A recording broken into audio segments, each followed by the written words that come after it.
afternoon, States Rights Radio. Welcome to you live from Washington, D.C. When we bring you the news, commentary, and discussions for you and for the states, and only for the states, and respectfully to the people. Good afternoon. I hope everybody's having a fine Saturday afternoon here. At 5 o'clock, we're going to have a discussion with our old pal, New Jersey Libertarian, on issues of the day. And I have one question for our New Jersey Libertarian friend, because I'm trying to decipher this quote from Associate Justice William Douglas. Associate Justice William Douglas once said, since neither Congress nor the state legislatures can abridge First Amendment rights, they cannot grant the power to private groups to abridge them. As I read the First Amendment, it forbids any abridgment by government, whether directly or indirectly. I want to ask my fellow listeners, what do you mean by that? What do you understand Justice Douglas was saying? So with that, we will pose that question to us and our friend New Jersey Libertarian, and we'll be right back.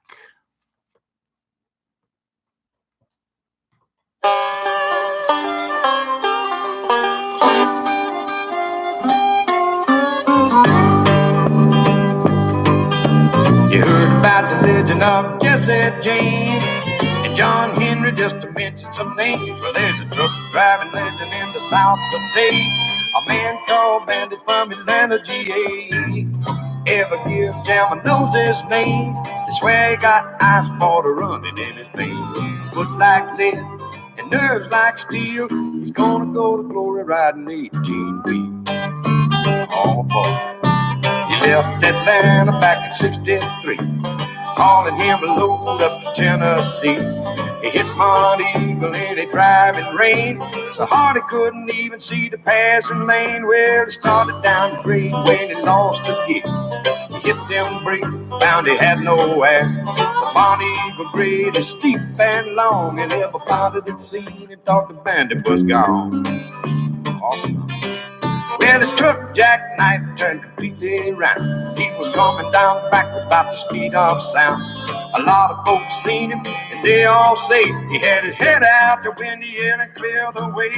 Well, he got to the bottom, safe and sound. Everybody asked Bandit how he made it down. He said, folks, when the truck picked up too much speed, I just ran along beside it and drug my feet. You heard the legend of Jesse James and John Henry, just to mention some names. Well, there's a truck driving legend in the South today, a man called Bandit from Atlanta, GA. Ever hear Jam knows his name? He swears got ice water running in his veins. A foot like lead and nerves like steel. He's going up to glory riding 18 wheels. Oh, tell him.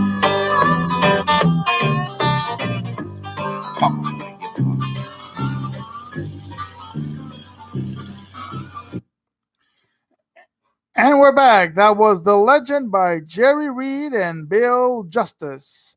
The Legend by Jerry Reed and Bill Justice. So anyway, ladies and gentlemen, I hopefully will be coming back soon to discuss with Mr. Tyler, Mr. New Jersey Libertarian, on issues of the day, of what's going on, the election in Texas. You know what, ladies and gentlemen, I am tired. I am really tired of these Senate election charades and spectacles. Whether in Texas or Tennessee or Florida or California or Nevada, I am tired of these Senate election charades. Why do a person from Virginia care what goes on in Texas or New Jersey or Alabama? It should be only within the people of that state. I am tired of seeing Beto and Ted and Beto, Rick Scott and Bill Nelson. I want to go back to the old Republic days where we didn't care which senator was what from what state. I only care that that person took care of that state and that person of that state, and they represent the state. I don't care what Kamala Harris does. I don't care what Kamala Harris do, or Dianne Feinstein, or Chuck Schumer, or Marco Rubio. I don't want to hear any more, because that's not what the U.S. Senate is supposed to be, ladies and gentlemen. The U.S. Senate is supposed to be, quite simply, an independent body of legislature that, it represents the state. That's all. So when I see this amateur theatrics show of Senate elections, it bores me. It bores me with special elections. It bores me with other Senate elections, with general Senate elections. It bores me. I don't care. Why do we care? Beto, that should be only the concession of Texas.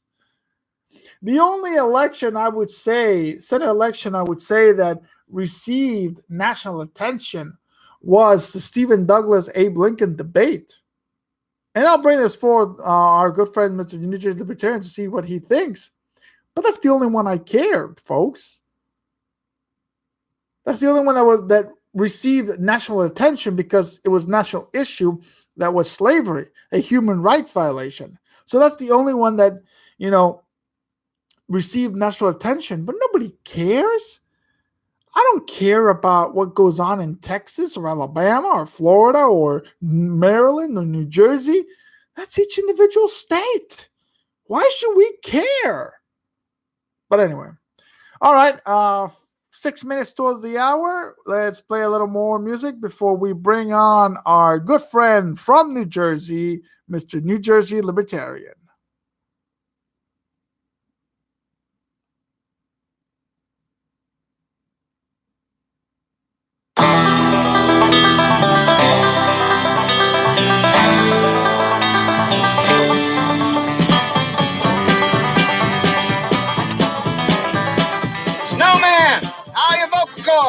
My vocal cords are fine. I'm a little worried about Fred now. He's been gnawing everything in the cab of this truck, barking and screaming. I think he's turned into a stalk of bananas. Come back. What's your 20? About 16 miles this side of Mississippi. Whoa, hold it.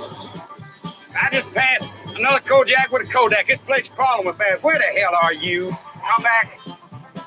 I'm still trying to get rid of that Texas County Mountie. I don't know what the hell he wants. You know what he wants. I mean, how would you like to be the dude that handcuffs a legend? Listen, give me 5 minutes. We're going to put some moves on that mother. I'll meet you at Ole Miss. Well, you better hurry or we can just kiss that money goodbye. You understand that?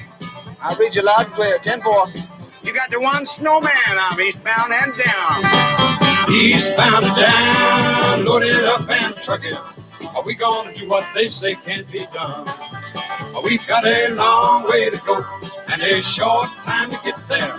I'm eastbound, just watch no bandit run. Keep your foot hard on the pedal, son, never mind them brakes. Let it all hang out, cause we gotta run to make. The boys up thirsty in Atlanta, and there's beer in Texarkana, and we'll bring it back no matter what it takes. Eastbound and down, loaded up and trucking. Are we gonna do what they say can't be done? We've got a long way to go and a short time to get there. I'm eastbound, just watch old bandit run.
Eastbound and down, loaded up and trucking.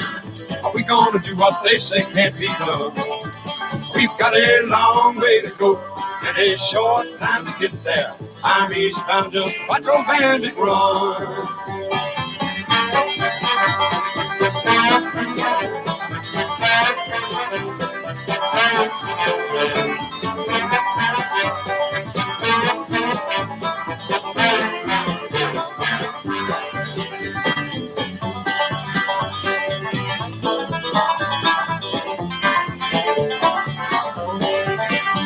Old Smokey's got them ears on.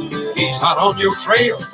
He ain't gonna rest till you're in jail. So you got to dodge him, you got to duck it. You gotta keep that diesel trucking. Just put that hammer down and give it hell.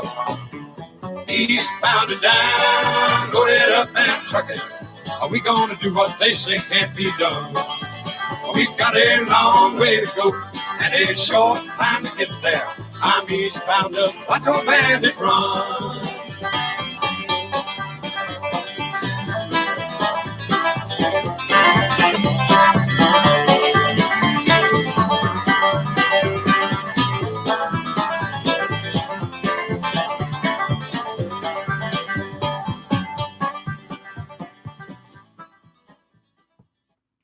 And that was Eastbound and Down, Loaded Up and Trucking by Jerry Reed. Smokey and the Bandit. Smokey and the Bandit. The Bandit, we will miss you. Good old Burt Reynolds. And of course, who could forget Sheriff Buford T. Justice of Texas, Mr. Jackie Gleason. Mr. Gleason, the best comedian known ever. So Smokey and Gleason, Bandit and Gleason, here's looking at you. We miss you. Anyway, we'll be right back. We will see if Mr. Libertarian will join us. So please stay tuned.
And we're back, ladies and gentlemen. We are back with our good friend, Mr. New Jersey Libertarian. How you doing, sir? I'm doing well. How are you? Not bad, not bad. Let's talk about, as I recently, before we came on board, these Senate elections that I see that you, on your Twitter page, you came to endorse Ted Cruz. And I replied by saying that I endorse neither because I am tired of these Senate charades. I'm tired of both parties. I'm tired of, one screams, the other one yells. One yells blue murder, the other one cries yellow murder. So I'm just, I want to go back to the old days where, we don't care about what goes on in Senate elections across the country. So what says you about these elections that, that it's pretty just tiring? Can you repeat that? What are your thoughts about these elections that are just tiring and, just a waste of time, a waste of money, a waste of just. Well, I do support repealing of the 17th Amendment. I think that would be a big step in returning to true federalism. But I like Cruz. Cruz is for the most part a strict constructionist, and Cruz has been a constant defender of balanced budgets and states' rights. So I like Cruz, and in that sense, I would like to keep Texas red. Not that I support the Republican Party overall, but I don't think we've ever had a place where I don't think we've ever truly had a Senate election that didn't concern the entire country in a way, or any kind of congressional election. I mean, James Madison and James Monroe in 1788. You had Federalists from North and South coming to campaign for Madison, and anti-Federalists from North and South coming to campaign for Monroe to try to get them to win the House of Representatives seats, because it seemed like the entire nation rested on it. But I do think we've blown a lot of things into proportion when they shouldn't be. I mean, the Senate is only supposed to preserve the states. Pierce Butler, for example, of Georgia, I believe, spoke out against having a national legislator like that, basically having two houses of representatives, because he said it would, quote, destroy all that balance and security of interests among the states which it was necessary to preserve, end quote. So, I think certain senators, I think it's okay for certain things to be partially national, but I agree with you that we need to go back from making every election seem like a life and death sentence. True, and I brought up that the last election that really took the grasp of national news was Lincoln versus Douglas, and yet the state legislature picked over Douglas over Lincoln. So that's the last. If not the last, but the last major Senate race that caused national news and media outreach and all that. But with regarding to Cruz or Beto, yeah, I don't know if Cruz truly is a man of state sovereignty. I see Mike Lee more into the grasp of state sovereignty. Ted Cruz, I don't know. I've had my doubts about him from time to time, and there's some things that I don't agree with him. For example, of course he's taken over the controversy of taking a knee for the national anthem, and all that.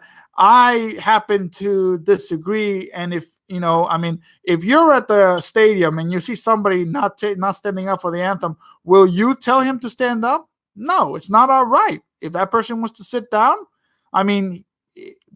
what can we do? It's whatever that person feels like, and I don't believe that we should be excommunicating or criminalizing people for doing that. So it's not, I'm tired also of people saying that if you take the knee for against the national anthem, you're hurting the anthem, you're hurting the flag, you're hurting the veterans. Since when is the national anthem a symbol for veterans or the armed forces? What say you? Well, I see what they're saying. When they say stand for national anthem, it's really a thing of honor for the nation. So in the sense they're saying it should be supportive of the flag, of pledging allegiance to the flag, when so many men went to die to protect the liberty that flag really symbolizes, is what I think they're trying to do.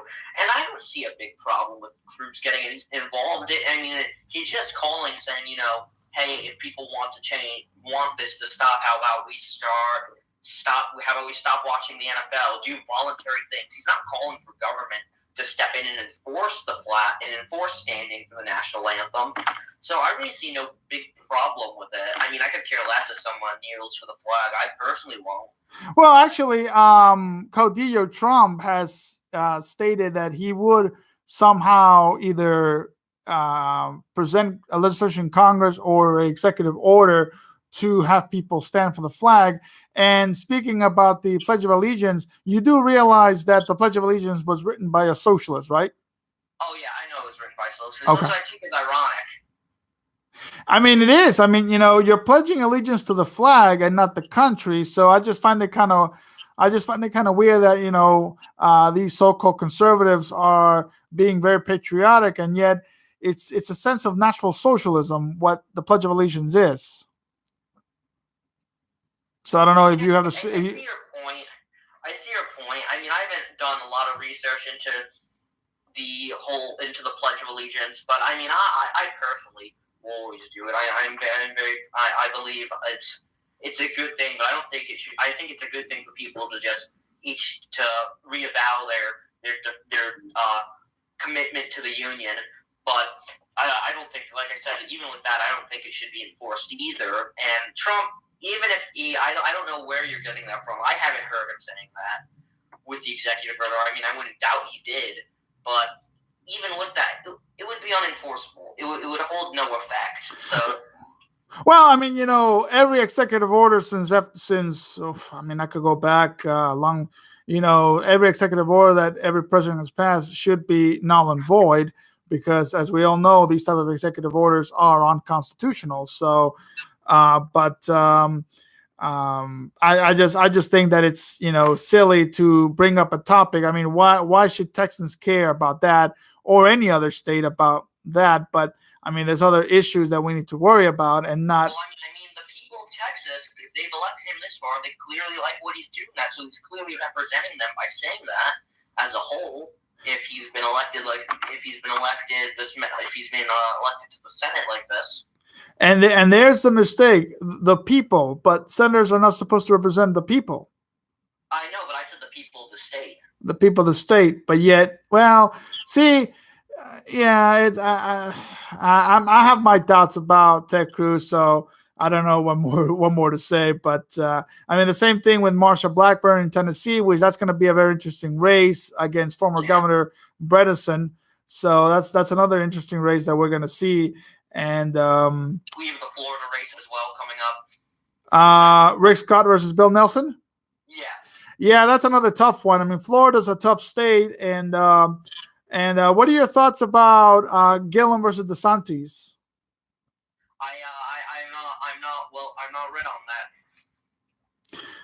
that. Oh, okay. Well, I mean, DeSantis is a pro-Trump supporter, and I keep advising my listeners that any candidate who clings himself or herself to an unpopular administration, they will lose. Well, it depends on what you're saying is unpopular. I mean, personally, I think Trump. I think there's a chance Democrats will win the midterms, but I don't think that necessarily rules out Trump losing in 2020. The economy is doing very well right now, and people like that. I mean, there people were talking about Reagan losing in '84, but because of he got the economy back on track. He won in a landslide against what's his name? Mondale. Yeah, he got something like 500 electoral votes. I don't think Trump's going to get 500 electoral votes or anything near that. But I don't think Trump is necessarily as unpopular as the media portrays him. I haven't liked everything he's done. Certainly not. But I think I prefer him over Clinton. Oh, well, I mean, the thing is that, I'm not, see, the thing is that I have to agree with our good friends Jefferson and Madison. The power is not in the hands of the executive. The power is in the hands of the legislature. And I'd rather have the power in the hands of either conservative-minded individuals, which right now tends to be the Republican, but we all know that's not true. But in reality, I'd rather control the legislature than the executive. The executive tends to be, it was brought up to be the weak branch. I'd rather have the executive because the executive, unfortunately, has become so powerful. So I'd rather have someone who I believe at least won't abuse it as much as the other person. I personally supported Gary Johnson. I campaigned for him. But the thing is that Tyler, that the executive now and the executives in the past have behaved like tyrants. So because we've let it happen, because we've elected demagogues. So that's the thing, is that we really have to stop electing demagogues and go back to what Jefferson and Madison. I mean, look at the Virginia model, look at the New Hampshire model of having a weak executive and a strong legislature. I mean, I don't know where this mentality is, where we have to have a strong demagogue, a strong tyrannical power. We tried doing that with Andrew Jackson, and Andrew Jackson got crushed. I'm not agreeing with you with that. I think we definitely need to stop electing demagogues. I think we need to start again electing statesmen like Caesar Rodney of Delaware. He's the one who basically saved independence by riding from Delaware to Philadelphia at midnight, so to cast the deciding vote for his state to sign the Declaration. Or people like William Richardson Davey, who really gave up everything to support liberty and ratify the Constitution.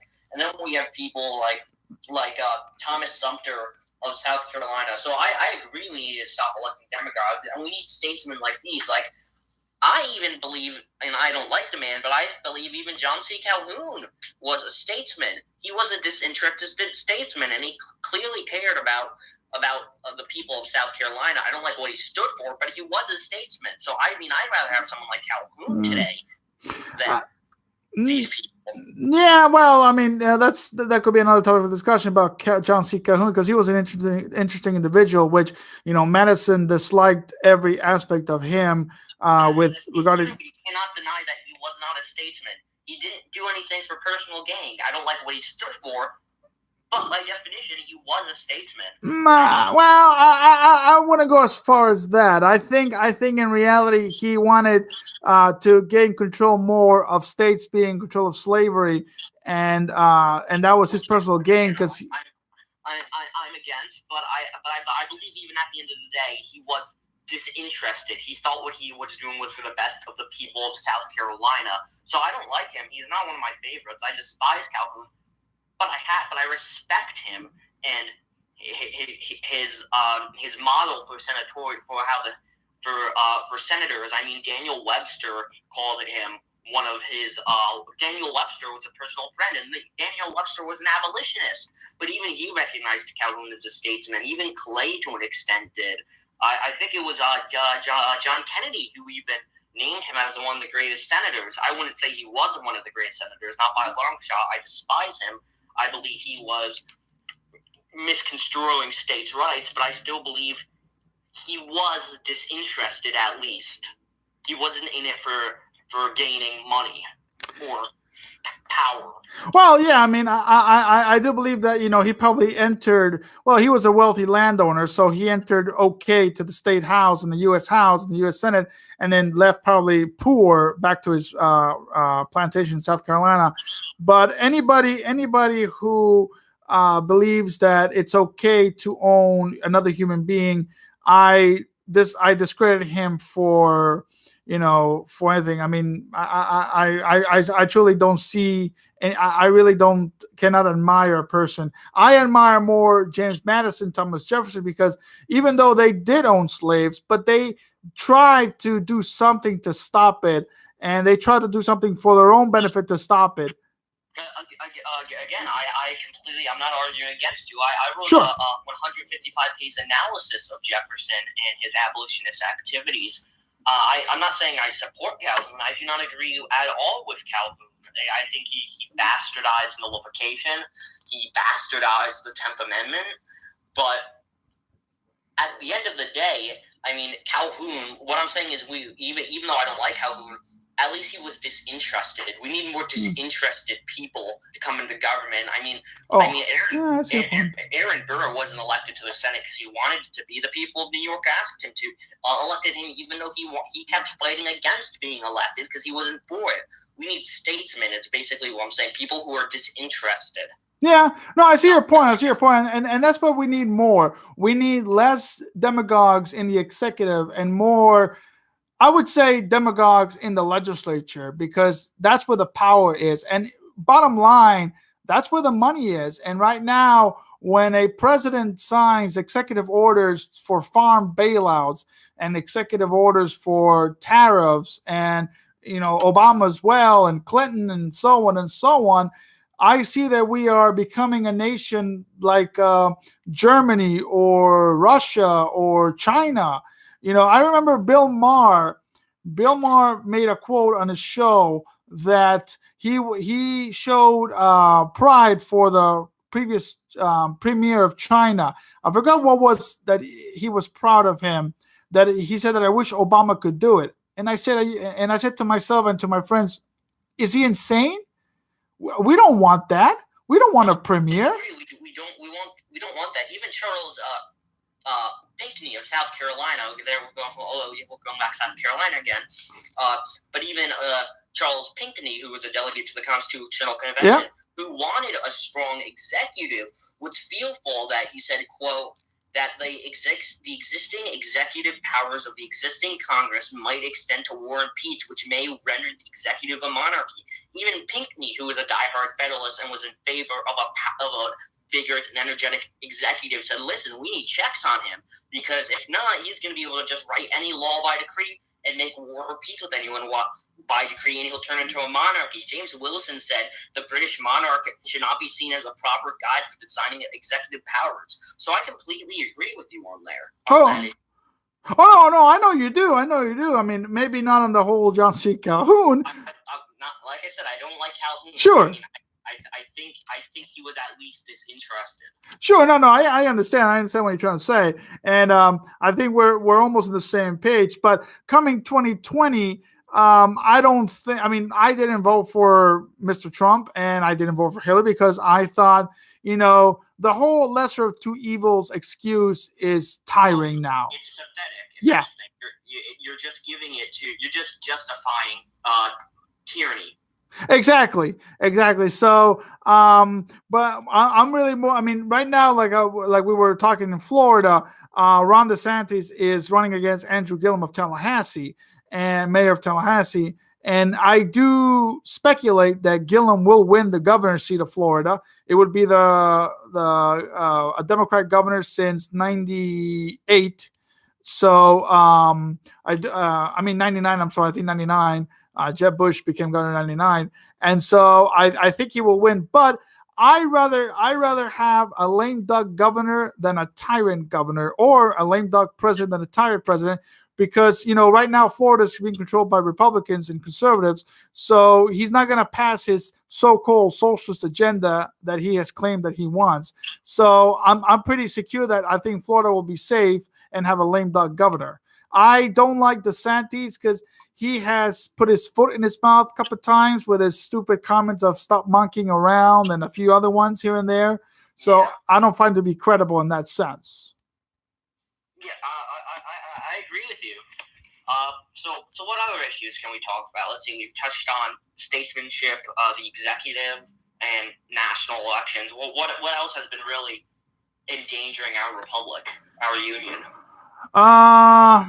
Let me see. Well, in the latest Supreme Court rulings of Janus versus AFSCME, where now they say that public sector unions cannot collect collective bargaining on public employees, which that's a good thing for public employees, but yet they did not touch base on private employees. So private employees are still being forced to pay dues as a condition of employment. I think at least, and this is one of the reasons I think Gorsuch was a good, not the greatest pick, but a good pick. Is, I mean, I like the decision because it weakened the state in one thing. Now state-controlled unions can't force state workers to continue to fund them. So I think that weakened the government in one sense, which I like, and that's why I think Gorsuch has so far been an all-right Supreme Court justice. But going back to private unions, I think the Supreme Court should rule on that, and I think they should when someone brings it to them, because the Supreme Court's supposed to write opinions, not law. Correct. But, even Franklin Delano Roosevelt was against public unions because he even saw it as a threat, and Roosevelt was a horrible president. So one of the biggest left wingers of American history, one of the biggest advocates of big government, said private unions public unions are a bad thing. I think we should listen.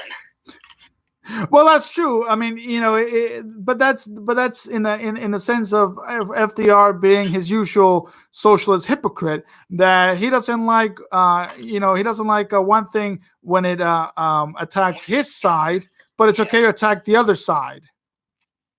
Yeah. So in that sense, yeah, no, you're right. In that court decision of Janus versus AFSCME, I do believe that it will weaken public sector unions all across the country, and now they cannot forcibly collect union dues, but it's still this unconstitutionality of private employees that still, I mean, if you want to work at a warehouse or somewhere, I know they're trying to unionize Walmart and Amazon, which they've failed tremendously. But there's still other employees that, Safeway in many northern states have to be a part of the union, or UPS for that matter, according to the Railway Labor Relations Act. So I just think that, that the Supreme Court should touch on that, or should have touched on that when that ruling came to play. But most definitely. But I think one problem is we focus on the Supreme Court too much. States can easily, if they really wanted to, pass laws nullifying things like these things, like private sector employees can be forced by the government to join a union for their employer. So, I mean, I think nullification in this area we should be focusing on more than the Supreme Court ruling again on unconstitutionality of something. Oh, I totally agree with you there, Tyler. I totally agree with you there. And that's why in 47, they passed the Taft-Hartley Act, where states can pass their own laws to not force their workers to pay dues to a union. And now there's 25 states that have such laws. Of course, there's still states like New Jersey and New York and California that still are union stranglehold. And that is, you could say that is a form of nullification, but yet that is big daddy government telling several states that you have permission to do this. Well, the thing is that, we shouldn't get permission from the central government. We, the states, are the ones given the permission. We should give the permission, not the central government. Well, I mean, again, I completely agree with you on there. The central government has definitely gone too far, which is why I support a convention of states to come together and to propose reform amendments to our Constitution. For example, one Michael introduced would be a balanced budget amendment. Another amendment is term limits for senators. Another amendment would be I'm trying to think of it. I think someone wanted term limits for Supreme Court justices. I'm not sure how I feel about that one. See, and I think a convention of states is a great idea because, that's one of the genius of the founding fathers, is that the power lies within the states. The powers are indefinite and numerous, while the central government are few and defined. Now, the issues that I have with the Convention of States project and groups that are advocating for Convention of States is this notion of term limits for the legislature. Again, you're trying to weaken the strongest branch in the government and trying to make the executive the strongest branch. And we don't want a monarch. We don't want a premier. We want, we want a strong legislature. So, for example, but again, it all ties. They should focus more in repealing the 17th and advocating for an amendment to repeal the 17th and forget this nonsense of term limits, because it's, I have seen term limits work in other states. Now, I'm not advocating that it's wrong, but I have seen term limits in other states, and frankly, it doesn't work. One example is Montana. Montana has term limits, and these senators and state legislators that are term limited, they jump around like musical chairs to get to another seat. So you really don't have term limits. I see your point. I think one of the reasons is why repealing the 17th Amendment it's so hard. If people go, oh, so you're an enemy of democracy, then you don't want the people running the country, and that's because we've made and Lincoln started this at the Gettysburg Address when he really started us, when really Americans started saying more and more that we're a democracy.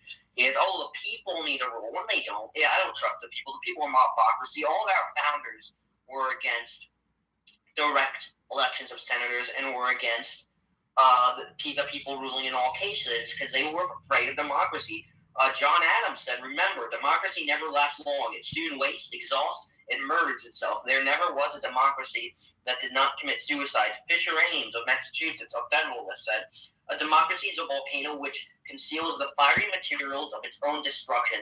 These will produce an eruption and carry desolation in their way. The known propensity of a democracy is to the licentiates, which the ambitious call and the ignorant believe to be liberty."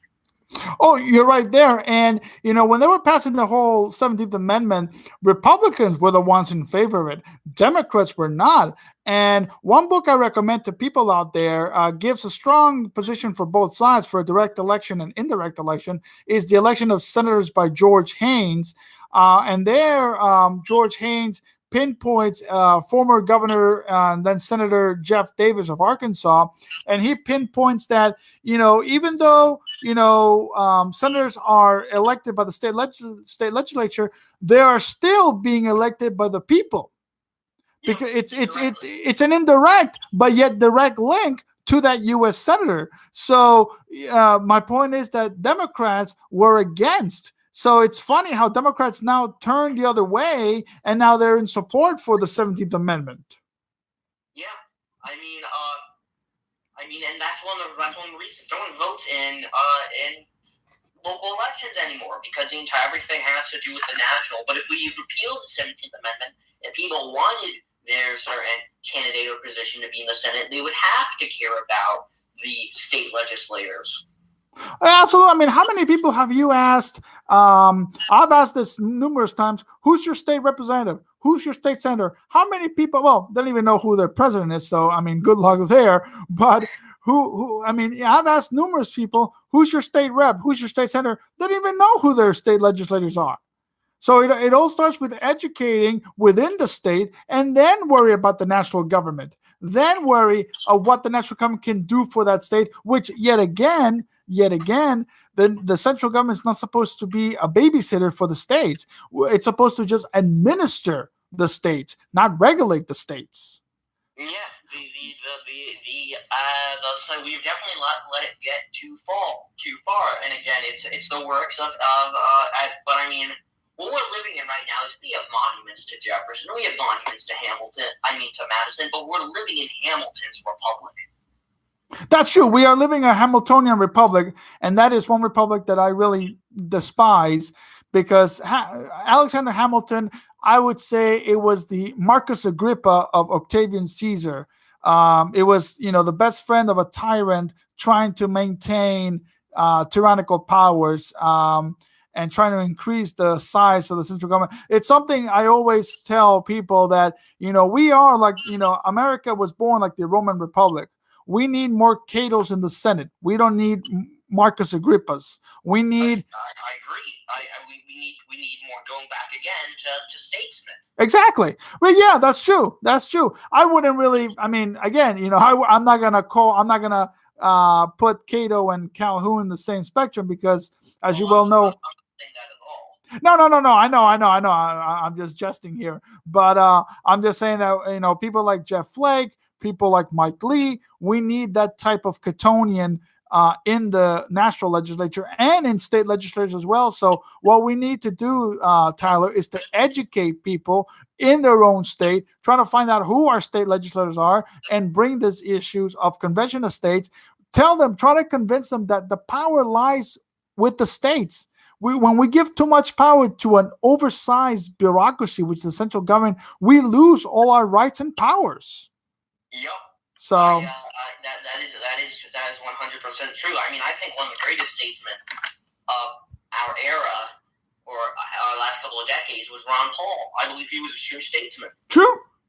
Ron Paul has shown in the past that he truly was a federalism individual, and another person that was also a good federalism jurist was Antonin Scalia, may rest in peace. He truly knew what the idea of state sovereignty and American federalism is, and I truly understand that. So, yeah, no, true. Ron Paul and Scalia are great federalism fighters.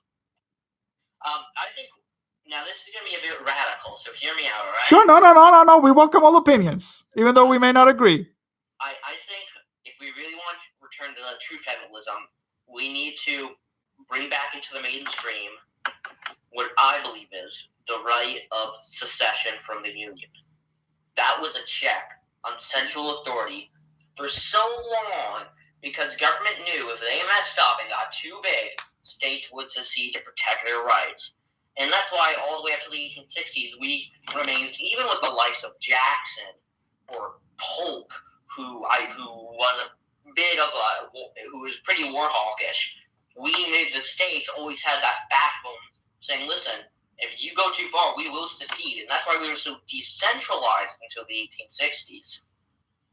But I think the issue is not secession. I think because Madison, I do believe that people like Madison and Washington would not have joined the Confederacy because I believe not at all.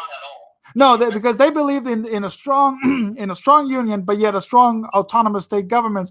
People like Jefferson, Jefferson probably believing in secession and the Confederacy, but I don't believe secession is the key. I believe nullification is the key. I believe we have to refuse to cooperate with union officials, the EPA, the ATF, the DEA, and all those agencies and departments. That's the key. It's not secession, it's nullification that we need to also educate. Secession and nullification go hand in hand. Not really. I don't believe the Confederacy was justified. I want to get out there. I believe once the Confederates fired on Fort Sumter, the United States had every right to send troops in. And I wish Lincoln conducted the war a different way and made it as bloodless as possible. But I believe once the Confederacy fired on Fort Sumter, we had every right to go in and bring them back into the Union. But peaceful secession, I believe, can provide a backbone to decentralization of the government. And it was recognized for years that secession was like this. I mean, in 1860, the Bangor Daily Union said, Union depends for its continuance on the free consent and will of the sovereign people of each state. And when that consent and will is withdrawn in either part, their union is gone. The New York Journal of Commerce says, when government courses, then government changes from a voluntary one in which the people are sovereigns to a despotism where one part of the people are slaves. That's true. No, I think I understand what you're saying, and you're right. The moment the South Carolina militia and other militias of the South fired upon Fort Sumter and closed down all the railway activity from the north to the south, that was an act of war. And you're right. Lincoln. Even though I like to quote Robert E. Lee that he never thought to see the president of the United States send troops to raise an army to invade his own country. But yet again, I don't believe that secession is not the word I would use to bring rebellion. I would use nullification. I think we need to educate people that we need to. I would support nullification before secession. I personally despise secession. I can never support leaving our confederated union, but I believe that there is merit to the argument that it provides a backbone. I mean, the Kenosha Democrat called it the very germ of liberty. It's inherent to the people of every sovereign state. I mean, even one of the greatest and biggest abolitionists of the United States history, Horace Greeley, said this before the Confederates fired on Fort Sumter. He said, I hope never to live in a republic whereof one section is pinned by the residue of bayonets. Yeah. No, I see your point. I may not agree that secession is needed, or I don't believe it's. I don't agree that's needed either, but I believe that if we were to make it known that again it is a right of the state mainstream again, then once the state and people start to realize that, they could bluff and threaten the central government, and the central government would back off. Well, actually, the Supreme Court ruled that states couldn't have seceded, and they ruled in Texas versus King on the subject of bonds and all that. But the Supreme Court again is to only administer opinions, and the Supreme Court, I believe.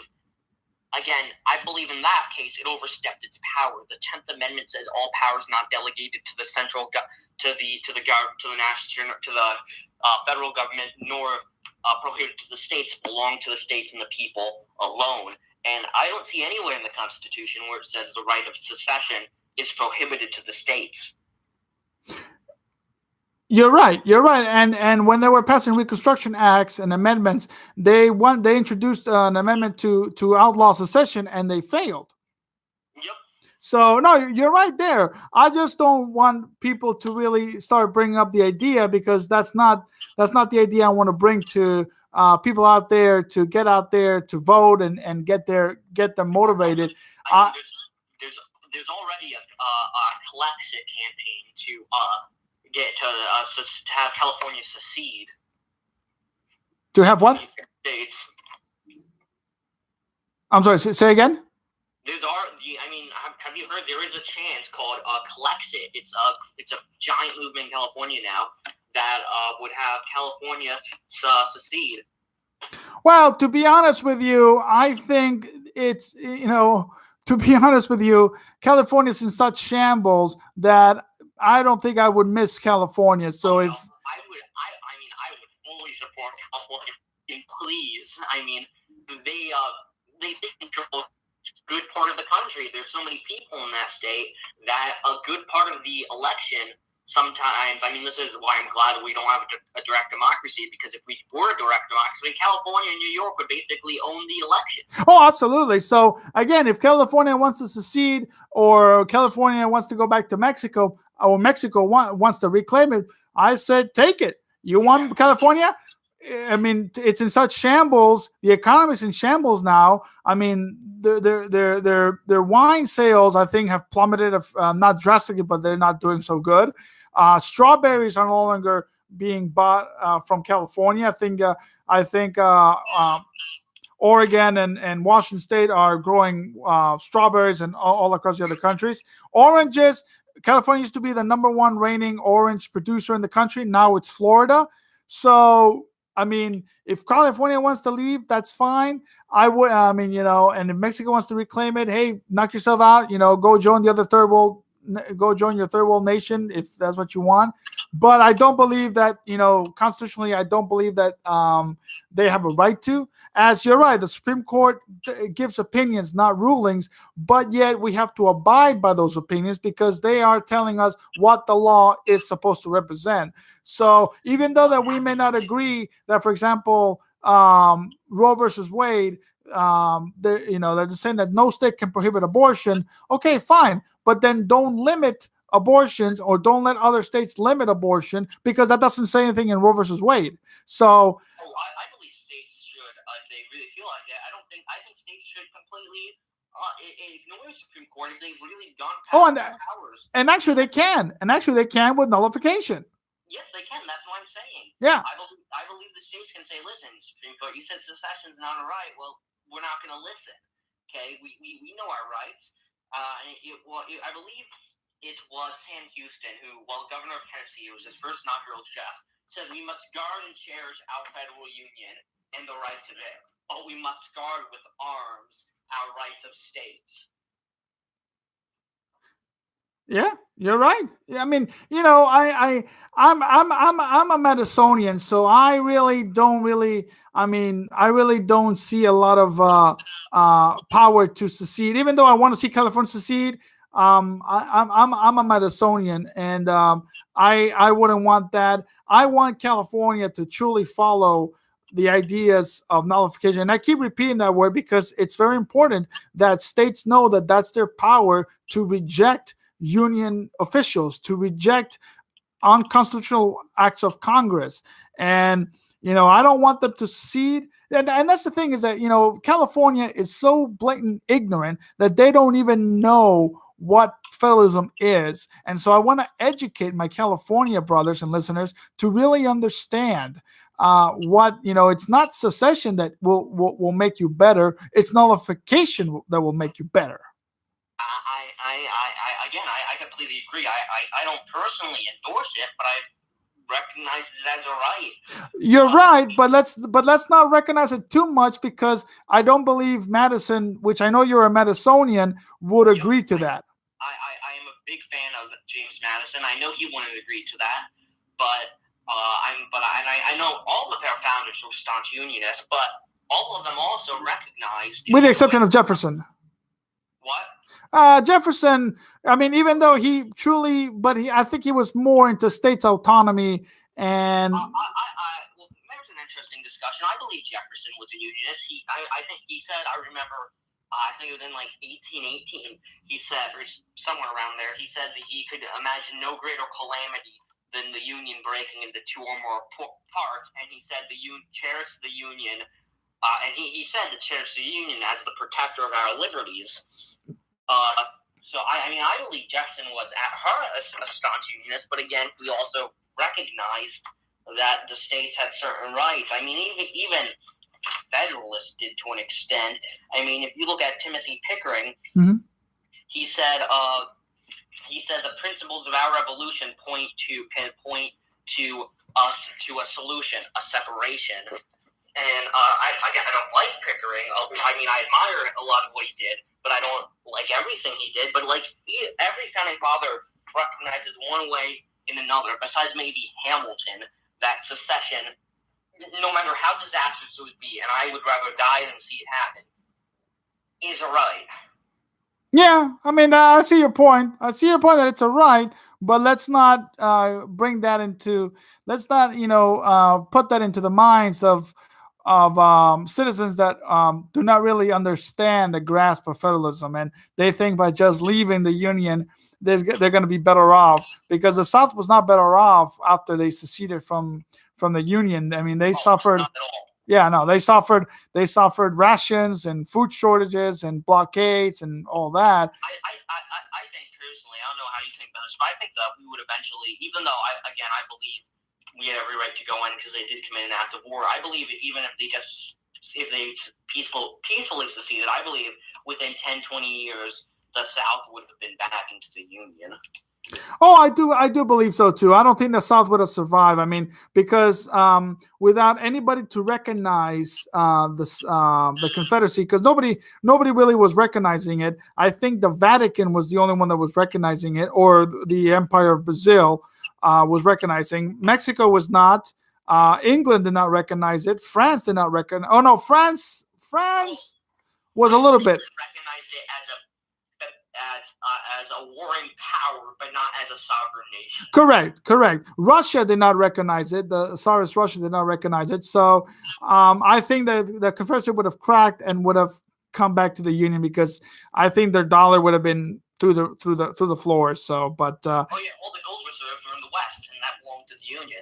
Exactly. And then when Nevada came in 1864, that brought them a lot of silver. That would have really plummeted their all their gold standards and silver standards. So yeah, I don't think the Confederacy would have stood, and I think it was a lost dream. But I do believe that nullification is the key and not secession. And I mean, I am a fan of Webster. I believe in liberty and union. Yeah. Now and forever, one and inseparable. I mean, Federalist #2, written by John Jay, talks about how unity and union is needed to defend the principles and the gifts of the revolution. So, I mean, I do not endorse secession, but I merely recognize it. Correct. Like, I do not like Calhoun, but I recognize what certain people see in how he acted. Correct. No, we'll agree and disagree on that, and I respect your opinion. But anyway, Tyler, as always, it's a pleasure having you. Great discussion this week. I hope you enjoy how's the weather up there in New Jersey? Rainy, crappy, and full of taxes. Oh, well, you got plenty of taxes, but hopefully the rain will pass, but taxes will not. We need Aaron Burr back in New Jersey. Yeah, you need Grover Cleveland. Oh no, Grover Cleveland ran in New York City, but you need people like Grover Cleveland to run New Jersey. Yeah. So, but anyway, well, Tyler, it was a great pleasure. Enjoy your rainy Saturday. I hope it clears up, and let's touch base later on for another weekly lightning discussion. Yep. All right. Have a good day. You too. Well, ladies and gentlemen, we had a little discussion with Mr. Tyler, New Jersey Libertarian. Hope you guys enjoyed it.